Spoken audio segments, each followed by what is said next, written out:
একা থাকার মাঝেও কিন্তু শান্তি খুঁজে নেওয়া যায়, নিজেকে নিজেই একটু স্পেশাল ফিল করানো যায়, একটু চা খাওয়া যায়, গল্পের বই পড়া যায়, সেজে গুজে প্রিয় মানুষটার জন্য অপেক্ষা করা যায়। সো হ্যালো এভরিওয়ান, সবাই কেমন আছেন? আলহামদুলিল্লাহ ভালো আছি, সুস্থ আছি। আজকে আমার ইচ্ছে করছিল যে শাড়ি পরে ঘরের সব কাজ করি, তো যেই ভাবনা সেই কাজ।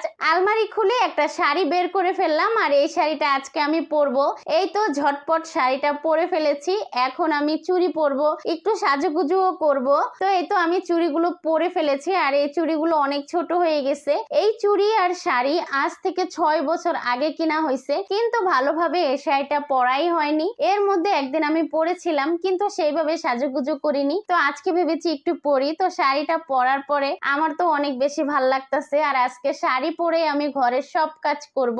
এইখানে আমি সেদিন মার্কেটে গেছিলাম, তো কিছু ফুল নিয়ে আসছিলাম, এই ফুলগুলো খাটের পাশে রাখবো বলে। তো আজকে এই ফুলটা খাটের পাশে রাখলাম, দেখতে কেমন লাগছে বলেন তো। তারপরে চলে আসলাম এই রুমটা গোছাতে, আর এই চাদরটা ময়লা হয়েছে, চাদরটা তুলে ফেলেছি, ধোয়া আরেকটা চাদর বিছিয়ে দিব। তো এই তো ধোয়া চাদরটা বিছিয়ে দিচ্ছি। আর শাড়ি পরে কাজ করতে কার কাছে কেমন লাগে জানি না, কিন্তু আমার অনেক অসুবিধা হচ্ছে। শাড়ি পরে আমি একদমই কাজ করতে পারি না, কিন্তু মাঝে মধ্যে একটু শখ লাগে যে শাড়ি পরি। অন্যের শাড়ি পরা দেখলেও আমার কাছে অনেক বেশি ভাল লাগে। আমার ইচ্ছে করে যে আমি যদি শাড়ি পরে সব কাজ করতে পারতাম, কিন্তু আফসোস আমি শাড়ি পরে কোনো কাজই করতে পারি না। তো আজকে একটু চেষ্টা করতেছি। তো এই তো বিছানা গোছানো হয়ে গেছে, তারপরে এদিক দিয়ে সোফাটাকেও পরিষ্কার করে ফেললাম, আর এই তো টি টেবিলের ফুলগুলোকেও সুন্দর করে গুছিয়ে রাখলাম। তারপরে নিজের জন্য একটু চা বানাতে চলে আসলাম, একটু চা বানাই আর একা একা বসে একটু চা খাওয়া যাক। তো এই তো একটু চা বানিয়ে ফেললাম, আর দুধ চাটা আমার কাছে অনেক বেশি ভালো লাগে।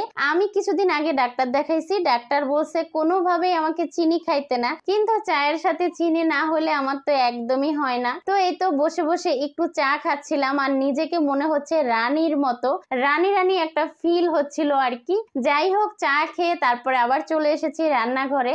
রান্না করতে হবে। আজকে দুপুরে সেভাবে রান্না করিনি, তো আজকে রাতের রান্নাটা আমি বিকালবেলায় শেষ করে ফেলছি। তো এখানে এই তো তরকারিগুলো আমি কেটে রেখেছিলাম, আর এখন একটু ধুয়ে নিব। এখানে পটল আলু দিয়ে কই মাছের একটা তরকারি রান্না করব, আর একটা ভর্তা করব। তো এই তো আমি কই মাছের তরকারিটা এদিক দিয়ে বসিয়ে দিচ্ছি, মাছগুলো আগে ভেজে নিচ্ছি। মাছটা ভেজে তারপরে এখানে মশলাটাকে খুব সুন্দর করে কষিয়ে নিব। মশলাটা কষানো হইলে তারপরে এখানে আমি দিয়ে দিচ্ছি আলু পটল দিয়ে খুব সুন্দর করে কষিয়ে নিব। আর পটলের তরকারিটা আমার ভাষায় সেইভাবে কিন্তু খেতে চায় না, তো নতুন পটল উঠছে, তো এই জন্য আপনাদের ভাইয়া নিয়ে আসলো, সেই জন্যই ভাবলাম যে আজকে একটু রান্না করি। নতুন নতুন যখন ওঠে সেই সবজিটা খেতে কিন্তু ভালোই লাগে, পরবর্তীতে আর সেই স্বাদটা লাগে না। তো এই তো খুব সুন্দর করে কষিয়ে ঝোলের পানিটা আমি দিয়ে দিয়েছি, আর মাছগুলো উপর থেকে দিয়ে দিয়েছি। আর এখন পাশের চুলায় আমি একটু বটবটির ভর্তা করব, সেটাই ভেজে নিচ্ছিলাম। এখানে আমি আগেই শুকনো মরিচটা ভেজে নিয়েছি, তারপরে এখানে রসুন পেঁয়াজ আর বটবটি একসাথে তেলের মধ্যে ভেজে নিব।